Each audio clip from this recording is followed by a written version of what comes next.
Eso es.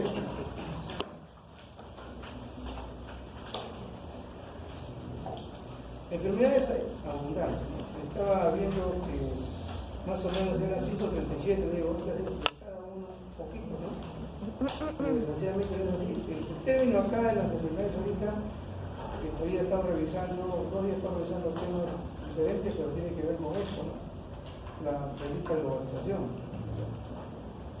Se han malogrado totalmente muchas cosas que no tendríamos ya del presente. Y esto tiene que ver justamente con muchos problemas, ¿no?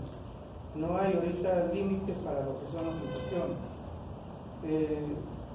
Generalmente yo no pongo cosas que signifiquen que es emergencia de la gente, que son términos que tienen control médicamente al posterior, ¿no?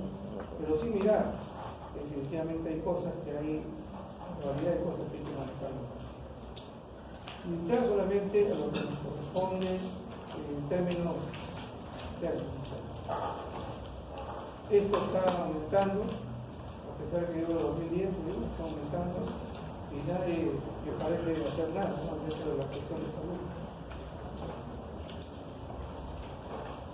Los vectores han aumentado tremendamente y acá en nuestro medio también en la zona de Huachipa, ahí está Chilmacha, en toda la zona. Entonces ya tenemos en todo sitio el manejo de vectores que desgraciadamente nos hacen daño al cuerpo. Y miren todo lo que tenemos acá, ¿no? Ya no puedo decir que esto no existe en todas partes. Saludos.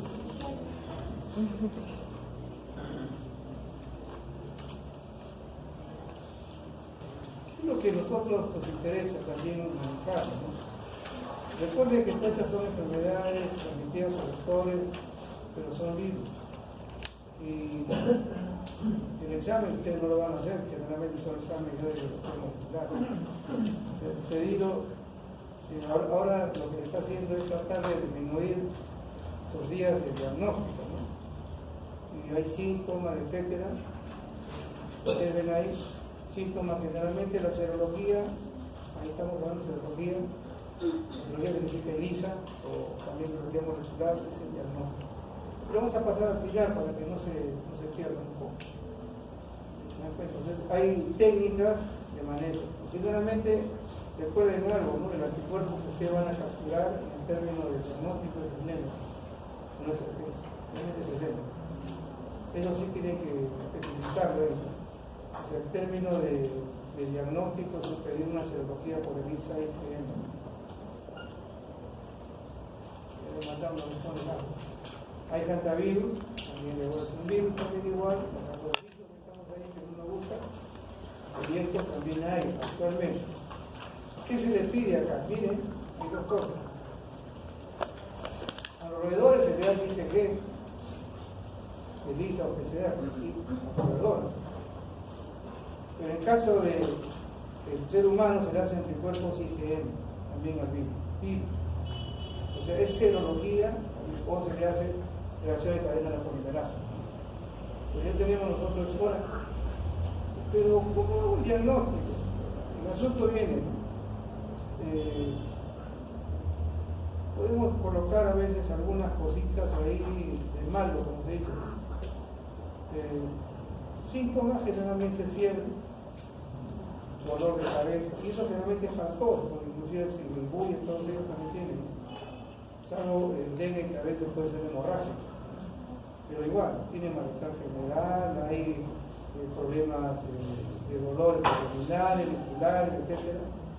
Y tanto el hantavirus como el chikungunya tienen esas manifestaciones musculares frecuentes, ¿no? Y podemos decir nosotros que es un paciente que ha viajado sobre todo en zonas donde son tropicales, ¿no? Centroamérica, y luego regresa con malestar general, dolor de cuerpo. Yo no siempre que diagnostiquen ustedes definitivamente porque hay que ver al paciente, todo eso, ¿no? El término es ¿qué diagnóstico solicito yo? La posibilidad, en primer lugar, si no hay diarrea, no hay hemorragia, no hay una situación de esto, yo no creo. Pero aunque ahora le piden todo, fiebre, así, paciente que va con fiebre en los hospitales, esto es una situación porque el ministerio ha dado. Tiene que descartar Zika, chikungunya, dengue. O sea, luego de ahí va a haber la situación clínica, ¿no?, del paciente. Pero todos los que tienen fiebre piden eso. Y esa es una ya disposición del ministerio. No es porque uno vea al paciente, ¿no? Entonces, ya hay una fiebre y viene de viaje, o dice que está en Centroamérica, o ya tiene más de 2 días y tiene malestar general, se le pide Siumum, ya en este caso sí. Entonces, eso es lo que tenemos que ver nosotros en términos, ¿no? Ya pasó un poco la clínica, ahora es las disposiciones del ministerio para poder manejar estas cosas. Entonces, ¿qué cosa le pido? Siempre lo va a pedir serología para el Zika, serología para el dengue, serología para el chungo. Tengo que pedir eso. O en todo caso, el PCR. O sea, el PCR o reacción caída por evidencia lo hace solamente el Instituto Nacional de Salud como diagnóstico. Pero eso es lo que se tiene que pedir, dar el diagnóstico de estos pacientes que tienen preferentemente fiebre y malestar general, dolor osteomuscular, sea de cualquier edad, o viene de viaje igual.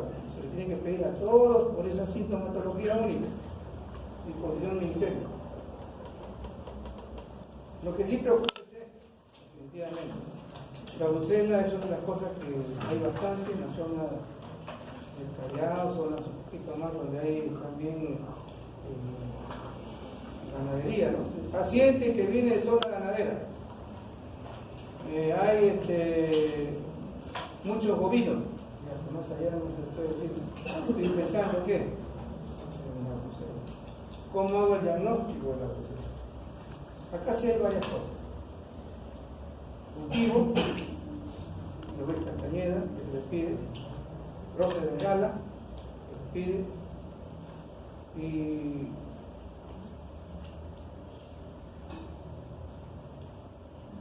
parece me olvidé zona, ¿cómo se dice esta zona de?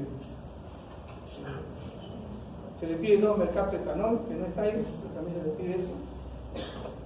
Y no se preocupe.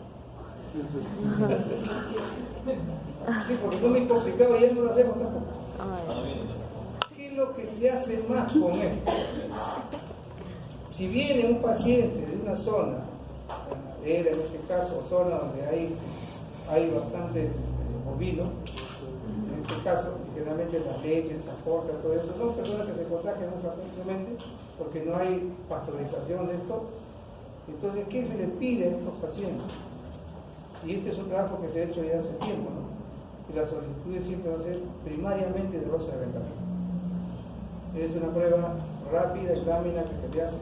Luego ya le puedo pedir Luis Castañeda, luego ya le puedo pedir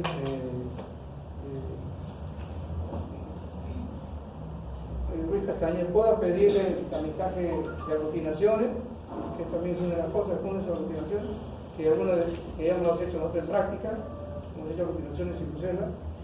Entonces eso también se le puede pedir al paciente. Y la situación de fase, ¿no?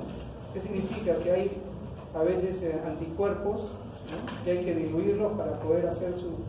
Esto ya no se hace definitivamente, ¿no?, porque muchas complicaciones tiene. Lo que más se está haciendo ahorita es el rosa de bengala y en cada caso la aglutinación, porque hasta los cultivos con Luis Castañeda también está pasando los virus, ¿no?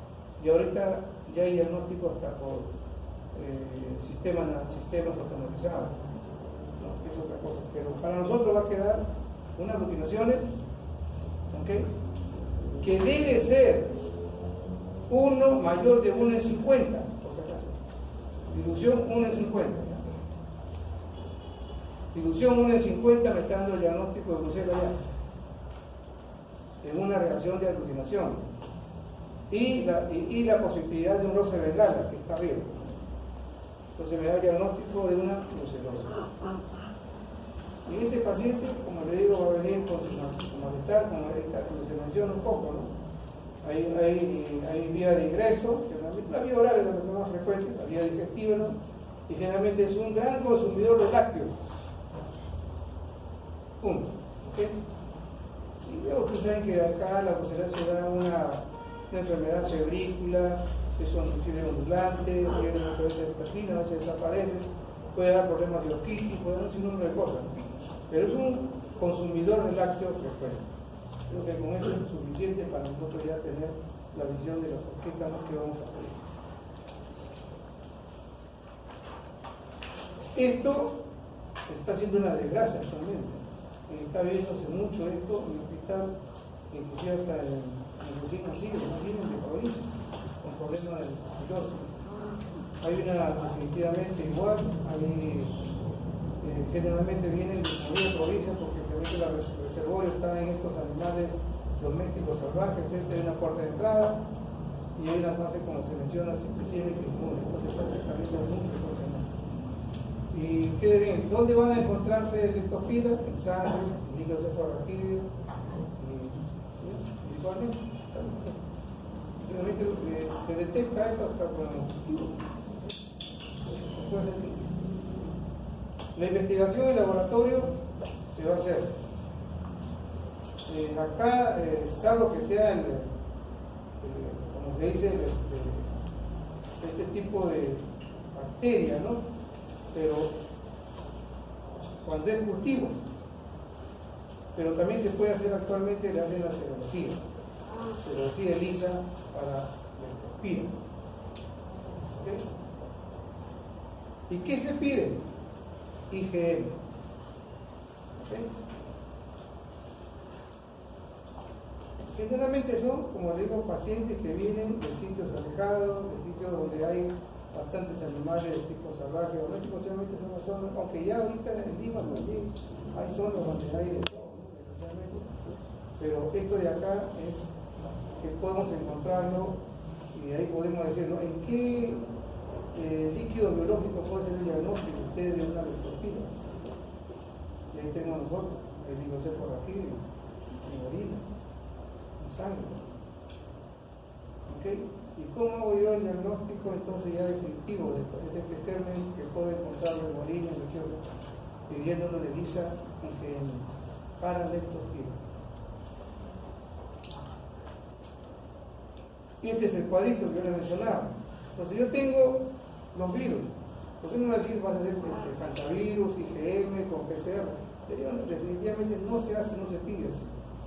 Y en esto, tanto en chikungunya, dengue, hantavirus, etcétera, lo que yo voy a pedir como cuestión de salud pública es una serología ELISA IgM. ¿Puedo pedir otra prueba? Sí, puedo pedir un Western blot, porque hay Western blot. Puedo pedir esta biología molecular, pero para mí lo importante, inmediato, es la serología ELISA.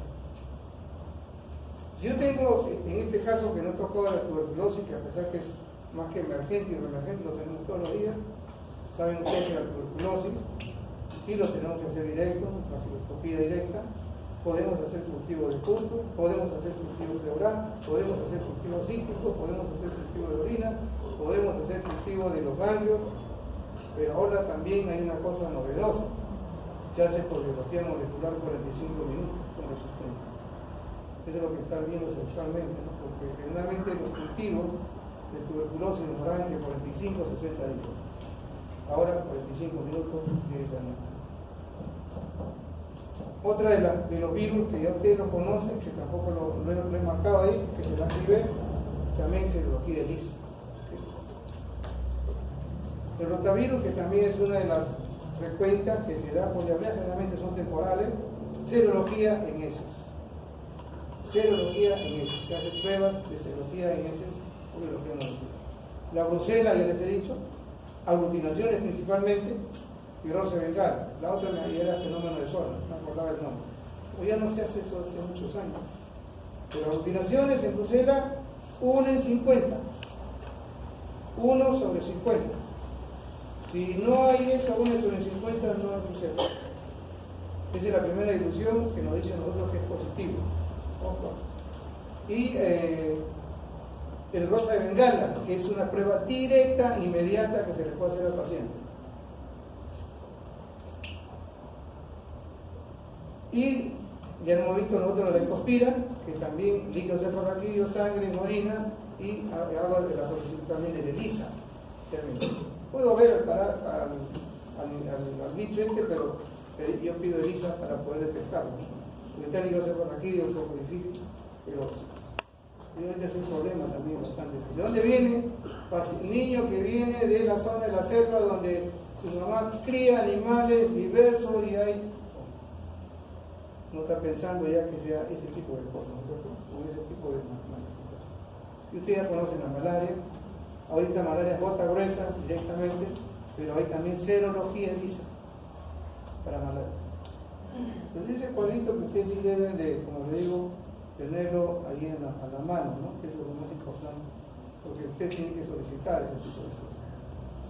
En uno de ellos son pacientes que tienen malestar general, dolor muscular generalmente. La tuberculosis, ustedes ya saben que tiene un problema respiratorio. El rotavirus es un problema de diarrea. Brucela, ¿no es cierto? El tipo de costumbre de consumo de lácteos, etcétera. La malaria también, que son vectores. El sitio donde ustedes conocen, acá también, que ya cerca de acá tenemos malaria, ¿no?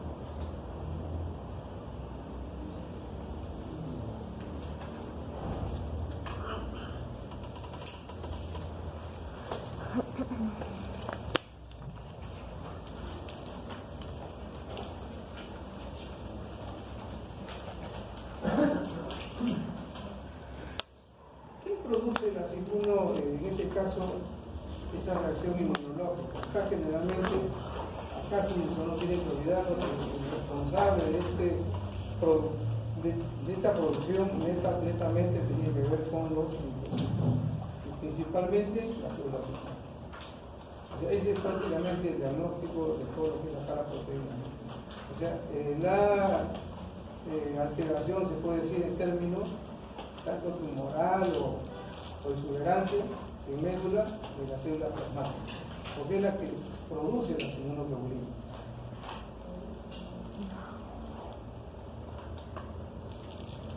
Bueno, esto de acá viene así, es un problema. Eso no es decir, esto es una enfermedad que es un problema. Y tiene que ver con situaciones muchas veces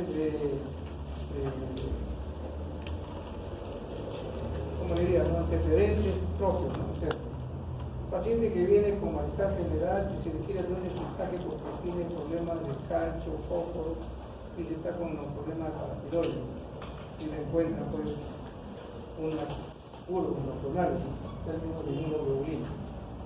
Entonces, ¿en qué paciente yo tengo que hacer el descargo? Ya tengo ya uno, le tengo que hacer calcio y fósforo para tiroides. ¿En qué paciente más puede haber este tipo de cosas? Como esto es una mezcla, por eso si está incierto significa no sé si será o no. Tengo que pedirle pues en el caso de los pacientes que tienen LES, o sea, o problemas articulares, va a haber pico motor. Si son pacientes que tienen pues problemas hematológicos, Willebrand, etcétera, cualquiera, y a la hora de hacerle su prueba veo que iba a su exuberancia de proteínas, te pido una electroforesis. Todo esto es por electroforesis, ¿no? Todo es diagnóstico por electroforesis. Le pido esto y le encuentro un pico monoclonal. Veo que este paciente tiene problemas de tipo dermatológico, cualquiera sea, no vamos a poner nombres raros. Paciente que sufre constantemente problemas dermatológicos, ¿no? Papilares, etc. Igual le pido, encuentro picos monoclonales en este. Paciente con, en este caso, con no tienen sus HIV y tienen sarcoma de Kaposi, pero veo exuberancia de proteínas también, y les pido su electroforesis y encuentro gamma también igual monoclonal altísimo. O sea, si se dan cuenta, o sea, de cada paciente, de cada enfermedad, hay esta manifestación extraña, por eso se llama de significado incierto. O sea, por lo tanto, yo que tengo que pedirle, ahí viene el asunto. En primer lugar, tengo que pedirle electroforesis. Pacientes con problemas dermatológicos, pacientes con, en este caso, sarcoma de Kaposi, pacientes con problemas hematológicos, pacientes con problemas problemas paratiroideos, pacientes con problemas de tipo reumático. En estos pacientes, ¿qué debo solicitarle para determinar que sea esta enfermedad? Una prueba de electroforesis, ¿cierto? Y determinar estos picos monoclonales IgM. Y lógicamente, si es para tiroides, calcio y fósforo, ¿no es cierto? Y el otro, si es hematológico, es un hemograma. Tenemos que pedir ese tipo de cosas.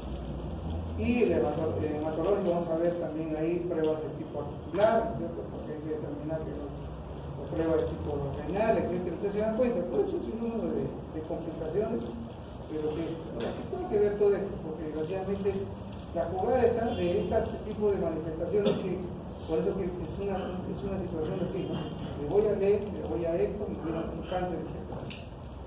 Esto es lo que va a originar esto. Y es lo que vemos nosotros, son picos monoclonales de gamma. Eso es lo que van a ver, ¿no? Y eso no va a decir que está la enfermedad, sino juntamente con la patología. Y eso está dando una manifestación monoclonal de significado incierto. Él no me pone ahí que esto es la hematoidea, nivel, nada, ¿no? Sino que este es un hallazgo. Por eso es un examen. En un examen de hallazgo a un paciente con problema articular, en el electroforesis, menciona usted qué puede encontrarse. ¿Cierto? En un examen de un paciente, se le hace una electroforesis, una gamapatía monoclonal de significado incierto, porque hay picos monoclonales articulares.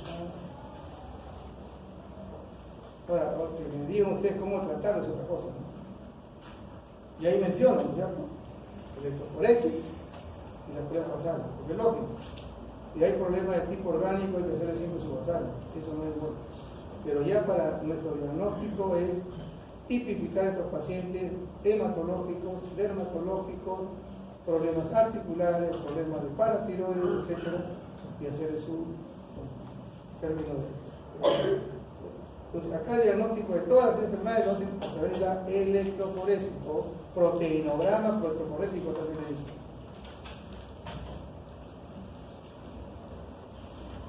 Ahora, esto de acá también es interesante porque eso se pide actualmente, ¿no? Uno decía, ¿pero por qué? No, sí, ahora se pide.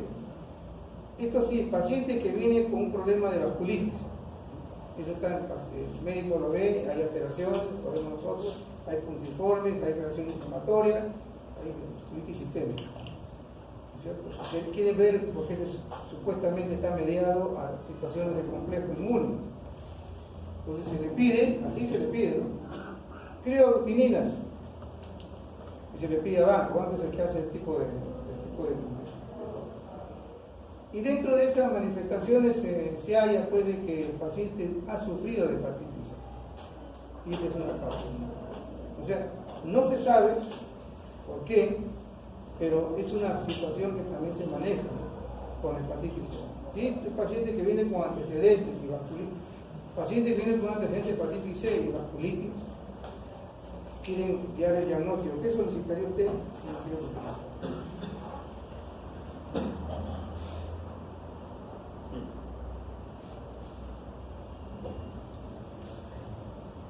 Y recuerden, no se pierdan de que siempre las pruebas basales tienen que estar. Uno puede decir, le pido crioglutinina y hemograma, y eso ha pasado, y me dicen, no, solamente crioglutinina. O sea, cuando un paciente va a hacer su descarte, yo tengo un diagnóstico, el diagnóstico hemos hecho, pero las pruebas basales me van a decir en qué condición está el paciente. Entonces, las pruebas basales son importantes, la otra es mi diagnóstico. El síndrome de Points es otro de los problemas también que existe. Y miren, dice, ahora, ¿por qué dice Points? P, polineuropatía, o afecta un órgano, en este caso, ¿no? Hay crecimiento de órganos. E, endocrinopatía y hay un pico monoclonal. Y ese pico monoclonal en este caso puede ser IgA o IgM. En el 75% de los casos puede ser eso. ¿Okay? Entonces, un síndrome de Points tiene que ver eso. O sea, hay polineuropatía, hay problemas sí, neurológicos,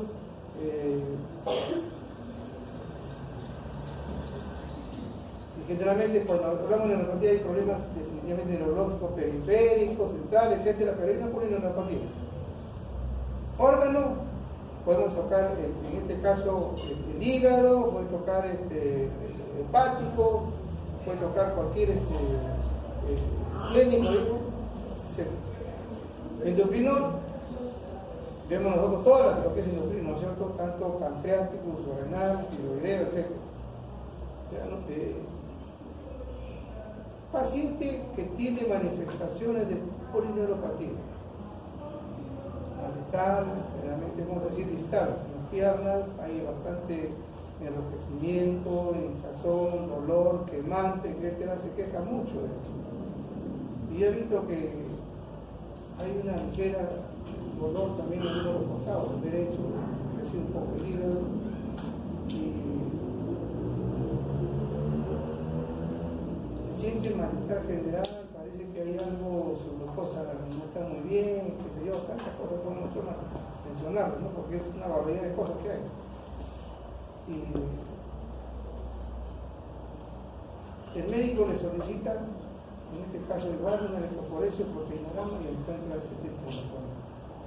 IgA o IgG. ¿Qué cosa es lo que está decidiendo acá el diagnóstico? Es prácticamente esos criterios. Porque les he dicho, las proteinogramas solamente es una confusión de elementos que va a ayudar a hacer un diagnóstico, no es el diagnóstico propiamente. Y en este caso vemos todo ese criterio, no van a pedir, pues, no decir cuáles son los óseas, hermano, el edema papilar, endocrinopatía, hiperpigmentación, ni yo me acuerdo tampoco. Pero sí, y veo que este paciente tiene múltiples sintomatologías, ¿no? Molestias múltiples, con organomegalia y con una alteración de tipo parece tiroideo. Entonces hay que pedir eso de todo. ¿Qué es lo que tengo que ver? Hay problemas neuropáticos, hay problemas de crecimiento de vísceras y hay una situación de malestar, ¿no? Como ese paciente que queja mucho, ahí parece un problema de esto, que el calcio le ha subido, qué sé yo, tantas cosas. Podemos nosotros pedir ese tipo de... Ahora, ¿cuál es el problema de esto? Es que definitivamente el síndrome de Pound sí es bastante grave. Entonces, el pronóstico de un síndrome de Pound, cuando uno lo menciona, y vemos nosotros ahí, ¿no? Pruebas basales, pruebas tiroideas, pruebas de paratiroides, pruebas de amilasa, electroforesis, esas chiquitas que he puesto ahí, eso, por el daño que provoca cada uno de los órganos, que son múltiples, la sobrevida es muy corta. O sea, este tipo de gamapatía monoclonal es maligna, agresiva y mortal. Entonces, resumiendo, para no entrar todo esto diagnóstico, vamos a ver la situación de rayos X para ver cómo anda la imagenología. Siempre hay que ver sus pruebas basales, pedir su perfil tiroideo. En estos pacientes que vienen con malestar múltiple, ¿no? Paratiroides, la amilasa, porque tiene que ver con todo lo que significa los órganos y al final su electroforesis. Y justo hay un IgA y IgG. Este es el síndrome de Pound. Ahí que seguramente es darle los tratamientos respectivos para dar una mejor vida, ¿no? Porque definitivamente es grave. Y vemos nosotros ahí, ¿no? Hay trastornos paraneoplásicos, generalmente son esos, polineuropatías, endocrinopatía, endurecimiento, tiene hasta la forma de, ¿no? Hay una arcada, etcétera, ¿no? Parece que se tiran piedras o una respuesta, etcétera, etcétera.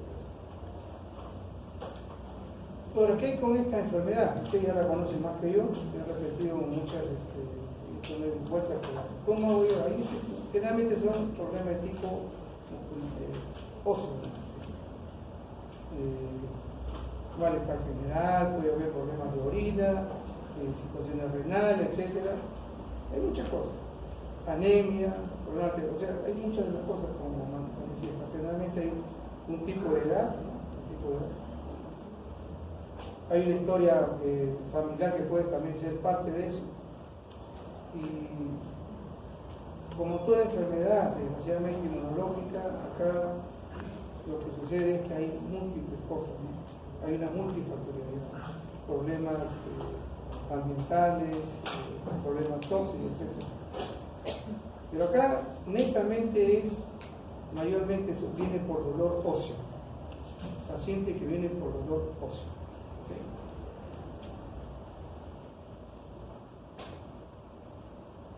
¿Cómo hago el diagnóstico? Igual.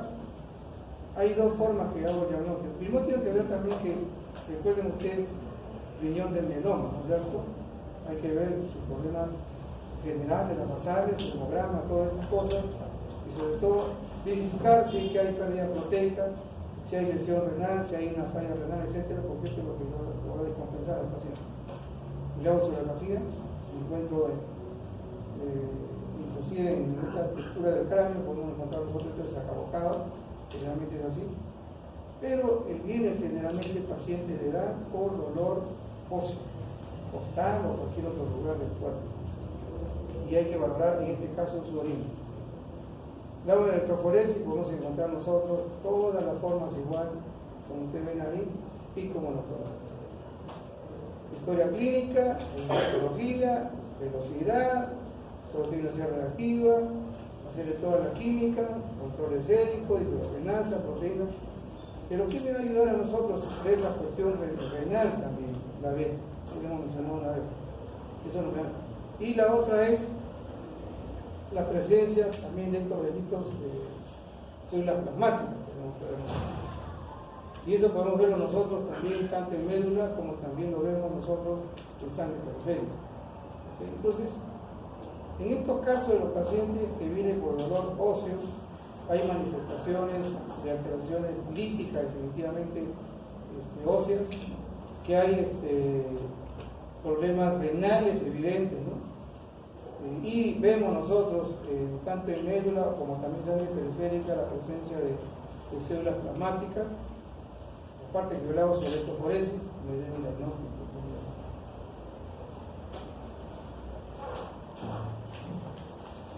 La macroglobulinemia de Waldenström ya está considerada un linfoma, un tipo de linfoma.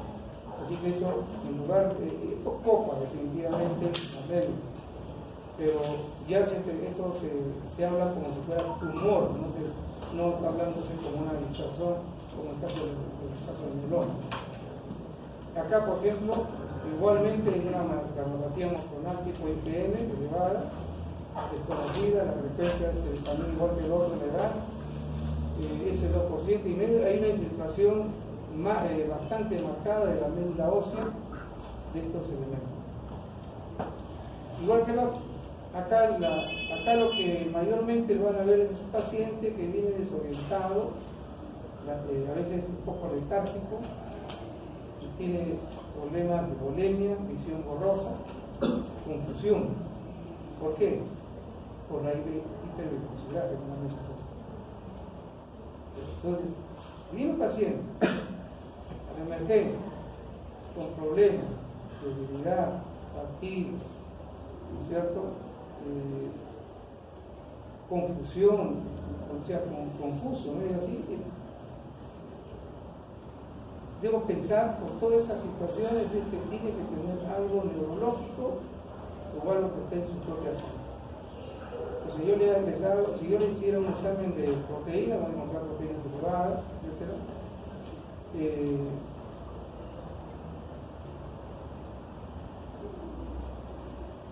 Puede encontrar también esa inflamación o papiledema, que generalmente también vemos, y visión borrosa, etc. O problemas hematológicos, y vemos nosotros que en este caso únicamente esto es un proceso, no es un diagnóstico inmediato, ¿no? Se le pide su hemograma, vemos nosotros, pueden haber, como hay estas células también se escapan, como le digo, vemos en sangre periférica y vemos que las proteínas están elevadísimas, vemos nosotros un compromiso hepatoesplénico y adenoviral, etcétera, público, etcétera. Entonces dijimos, a este paciente hay que hacerle una prueba para determinar que no sea médula. Y en la médula encontramos una infiltración marcada, linfoplasmática. Y luego su electroforesis, y ahí determina que es una microglioma guarda. Pero ya esto está tipificado como si fuera un linfoma. ¿Okay? No por. Y ahí son criterios, términos, y podemos nosotros marcarlos, y al final lo que lo coloco, como esto tiene una raíz de tipo genético, diagnóstico definitivo de esta mutación es el gen MYD88. ¿Okay?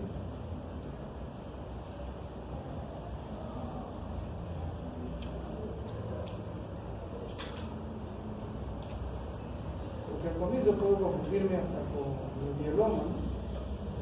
Teniendo estas referencias, yo puedo determinar que sea un tipo de factor. Bueno, estos son de cadenas pesadas, y este son. En este caso, definitivamente no hay un diagnóstico nuestro, ¿no? Propiamente, ¿no? Amiloidosis generalmente le pedimos, o se le pide, el médico le pide tórax, le pide cráneo, etc. O a veces una ecografía realmente hay una superposición de cosas, ahí no saben qué es. Esto no lo hacemos nosotros. ¿Qué es lo que se puede utilizar acá? Definitivamente nada más se hace el diagnóstico por histopatología, en este caso biopsia. Generalmente a veces en la piel o zona o renal podemos sacarle la muestra y se hace el diagnóstico y ver los depósitos de la membrana. Pero por el lugar donde implica el daño, eso es otra cosa. ¿Por qué? Porque esto puede acumularse hepático, cardíaco frecuentemente o el tipo cerebral lo vamos a hacer cosas. Pero en el caso cardíaco, por ejemplo, definitivamente si hay una paciente que viene con problemas de este tipo, no sabemos que sea un amiloide, pero ya en el esto ven que hay una situación muy rara. Lo que se le puede pedir acá son pruebas cardíacas nada más, ¿no es cierto? Pero otras son parte también del cuadro. Y generalmente en la médula ósea vamos a encontrar ahí también ser bajo, no solo la plasmática pero bajo, porque tiene que ver también con depósitos de tipo fibrilar, que son proteínas. Hay un sinnúmero de elementos, ¿no? Hay artritis, que desgraciadamente vemos eso, artritis, espondilitis, síndrome de Reito, podemos encontrarlo también en enfermedades tipo crónico, son ya antecedentes o asociaciones, neoplasia, etcétera, se puede ver en todo eso. Pero generalmente acá, ¿cuál es el diagnóstico de una enfermedad amiloide? Generalmente va a ser el depósito fibrilar en todo lo que son las membranas. No hay estudios de función, son las biopsias, puede ser rectal o cualquier otro nivel de esto que lo pueda recibir, pero no es otra cosa. No lo hacemos. No sé qué está pasando.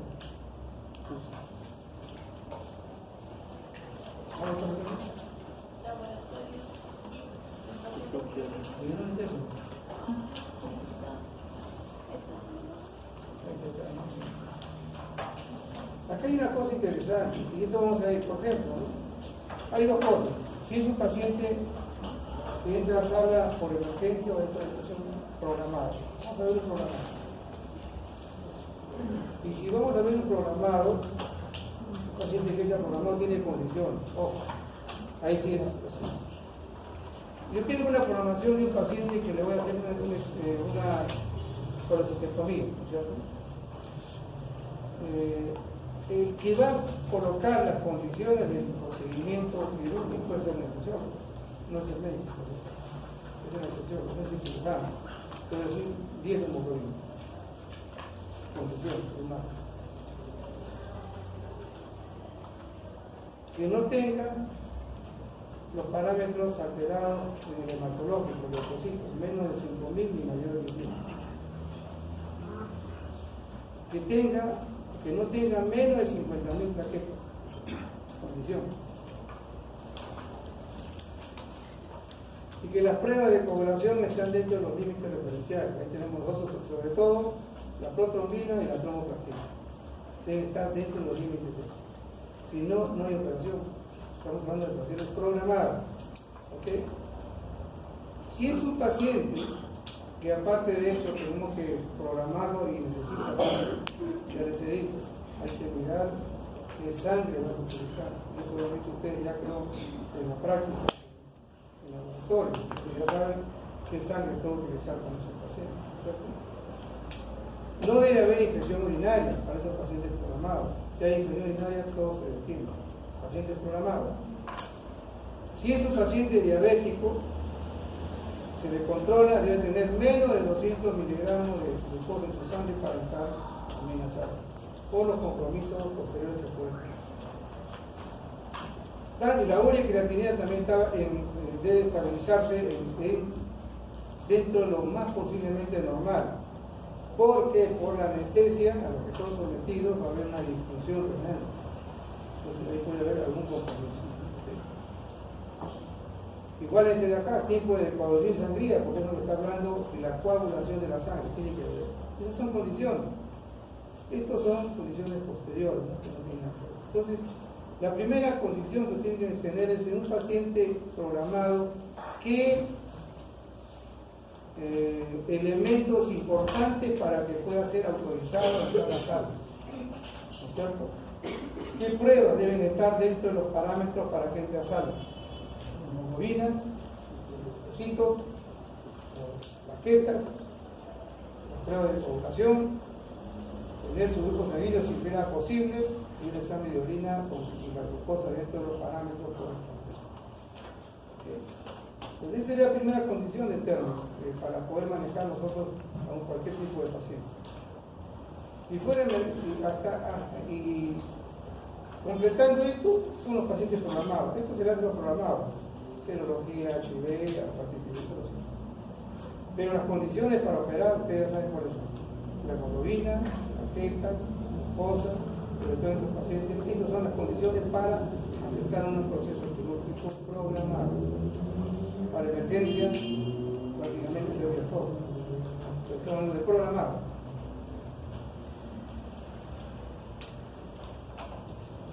¿Qué hay cuando sale posteriormente un paciente? Eso va a depender de la operación. Si es un paciente cardíaco es otra cosa, si es un paciente oncológico es otra cosa, si es una cesárea es otra cosa.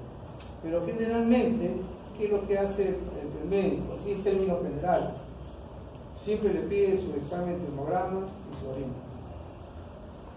Si fuera un paciente que es diabético, se le pide su glucosa.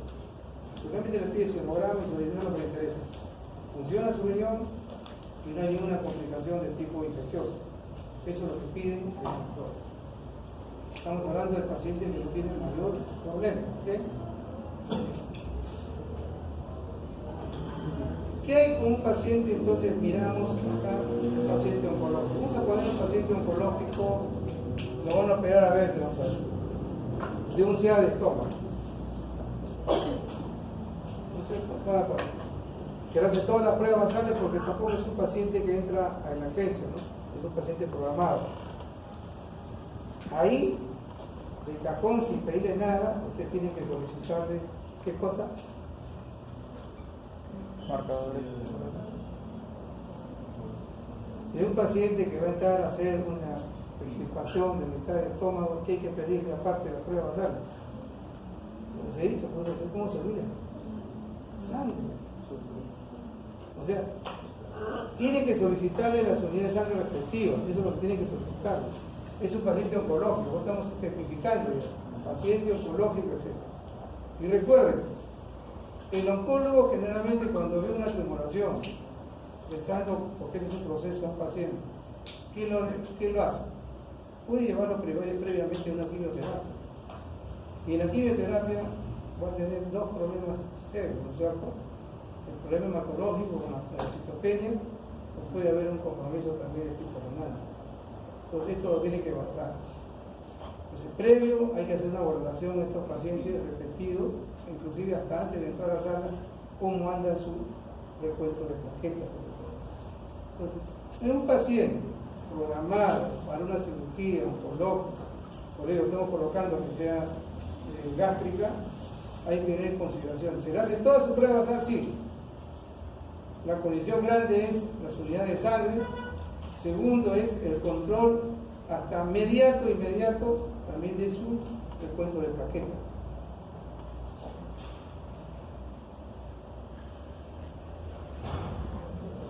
Y ahí vienen. En estos pacientes oncológicos, previos, no estamos hablando solamente ya quirúrgicos, pero previos para no mezclar un poco en esto, se le pruebas oncológica, marcadores, todas esas cosas se le piden. Pero si un paciente que está solamente, o sea, hay estabilidad, no hay Obviamente, el oncólogo no mete a un paciente con problema oncológico en mala situación, que sabe que entrando en una mala situación, el paciente muchas veces no sabe, entonces lo estabiliza, le provee de sangre, o sea, todo ese proceso lo hace, le coloca la sangre, le pone suplementos, trata de que no haya ningún tipo de infección, le hace hemocultivo, todas esas cosas le hace. Entonces, ya cuando está preparado el paciente, solamente le hace el control de sus plaquetas, que es lo más importante, porque está sujeto a química. Le hace todo el perfil, opera tranquilo, posteriormente, ¿qué cosa hace? En estos pacientes, bueno, en el hospital es este costumbre, ¿no? Todo paciente oncológico se va a la UCI a las primeras 48 horas. Entonces, ¿qué cosa hace la UCI? Le hace todo su perfil nuevamente: respiratorio, hemograma, glucosa, orina, como si estuviera entrando nuevamente sangre. ¿Qué quiere ver? Porque en este lapso, recuerden ustedes, como es una operación bastante amplia, y aparece luego al segundo o tercer día fiebre, pues estos pacientes así, hay que pedirle su hemocultivo. Porque ustedes no saben de dónde viene. ¿Okay? Si fuera un paciente prostático, que va a estar a la sala, nosotros ya suponemos que ahí puede haber algo, ¿no es cierto? Si es prostático, debe ser de edad y debe estar sondeado. Entonces, después de hacer todo mi perfil, se opera, le sacan la próstata. ¿Qué es lo que tengo que pedirle primeramente posterior a eso? El examen de orina, cultivo de orina, ¿cierto? El hemograma y el resto de pruebas que también puede estar alterado, puede alterarse. ¿Ok? Volvemos.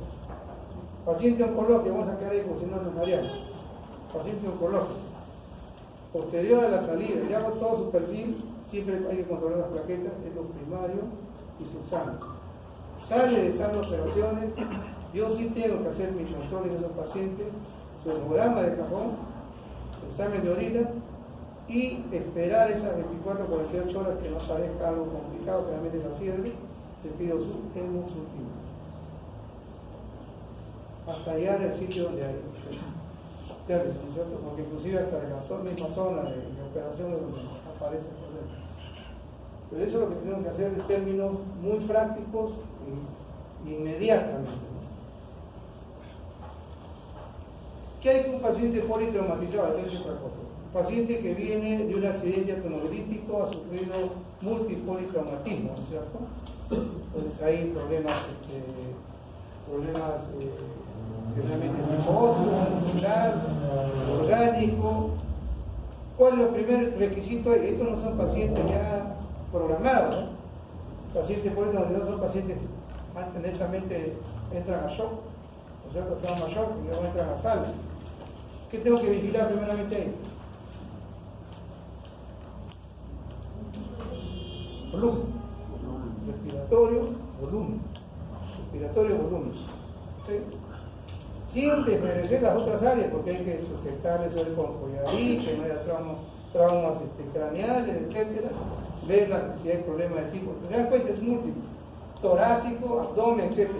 Entonces, cuando yo veo esto, siempre estoy vigilando respiración y volumen, porque si hay una hemorragia puede ser interna, igual se muere por la hemorragia interna, y politraumatización también igual, si hay una, como se dice, hasta una costilla que traspasa el intestino, el pulmón, hemorragia, etc. Todas estas situaciones uno lo ve, eso es lo que generalmente nosotros cuando nos piden a veces el trauma shock, vemos a esos pacientes, los primeros años nosotros ya prácticamente solamente lo recuerdo, pero íbamos antes, nos llamaban del trauma shock, decían hay que pedirle esto, doctor Guillén, ya muy bien, entonces inmediatamente salía eso, los 20, 30 minutos teníamos que tener todo el reporte, y veíamos ahí al traumatólogo, veíamos ahí al anestesiólogo, veíamos todo, porque había que inclusive colocarlo, ¿no es cierto?, la vía. Entonces, en estos casos, la cirugía de estos pacientes es inmediata. Como les decía, ¿qué tengo que valorar? De todas maneras, al paciente se le va a pedir su hemograma, porque quieren ver la pérdida de volumen, eso definitivamente. Inmediatamente piden su hemograma, pruebas de coagulación que se le hacen en menos de 20 minutos y está entrando a sangre. Y sangre. E4, 20, nosotros hemos puesto pacientes hasta 24 unidades de sangre. Esto es hemorragia por todas partes. Entonces, en estos casos, toda la parte que yo les menciono de los periféricos se va a estar. Lo básico es el hemograma, ¿cierto? Lo básico es, de todas maneras, ver si hay un compromiso de tipo respiratorio. Se le puede pedir que haga en ese momento, haga el electrolito, porque eso es inmediato también. Las pruebas de población, porque de todas maneras tenemos que ver esa situación, y se le pide unidades de sangre en estos pacientes. Luego ya entrará el traumatólogo, el neurocirujano, el cirujano de tórax, qué sé yo, tienen que entrar. Entonces, en estos casos diferentes, sale de sala, ya estabilizado, ¿qué hay que hacer? Ahí sí se le hace de todo. ¿Por qué? Como es un paciente, si tiene situaciones expuestas, se le hace cultivo de esa zona. Y se le pide torrentita, ya la batería, como si tuviera para entrar antes a sala. O sea que es a la inversa, ¿no? Porque acá tenemos que ver que no haya situación neurológica, si hay problemas de acá, va a entrar a la neurocirugía, y el neurocirujano dice, ahí expuesto, hay que sacar el cultivo de esa zona, no sé, porque no se puede, si está expuesto, hay que sacar el cultivo de esa zona. Si hay exposición de algún, hay que hacer de igual manera. Entonces, a esos pacientes se les tiene que hacer todas sus pruebas basales, toda imagenología, toda AGA y electrolitos para poder valorar y que el paciente pueda salir del problema. Entonces, nuevamente, pacientes en estos estados de politraumatizados, preferentemente lo que se les pide es el sonograma, gases arteriales, prueba de coagulación, sangre y intrazona. Entonces, eso es lo que se hace normalmente. Y ahí lo menciono, ¿cierto? Entonces, luego ya después, determinando de dónde está la lesión, ya se va a solicitar. Si hay problema de respiratorio, se le va a pedir siempre su AGA, etcétera, su hemograma de control, medio cultivo, etcétera. Y como son pacientes sondeados, de todas maneras hay que pedir también su examen de orina y urocultivo. Entonces, esto es lo que nosotros tenemos que entrar en términos de imaginación, en términos del paciente, ¿no? Entonces, no se le va, como le digo, la idea no es tanto complicar la vida, sino mirar si, por ejemplo, es un politraumatizado y tiene contusiones solamente a nivel abdominal, por decirlo. Se ha descartado que haya problemas neurológicos abdominal. ¿Qué está ocurriendo? Vaso o hígado, o vía digestiva. Entonces, ahí tenemos que ver también de que, de todas maneras, el paciente necesita sangre, igual sea una fractura de posición, igual van a necesitar también que se le haga cultivo, porque hay cosas de cosas. Entonces, eso es lo que tenemos que nosotros tomar en consideración cuando vemos todo este tipo de pacientes. La situación de estos pacientes es entrar a estabilizar la trauma shock, eso es lo primero. Luego ya ver las otras cosas. Y acá la estabilización siempre va a ser respiratorio y el tipo circulatorio. Eso es lo que va a hacer diferentemente. Eso es lo que siempre hace. Y lo que siempre he visto, las vías respiratorias, su AGA, su radiografía, ver el volumen de pérdida, y luego entran recién a sala determinando qué área van a ser operadas. ¿Ok? Nada más. Me acabó.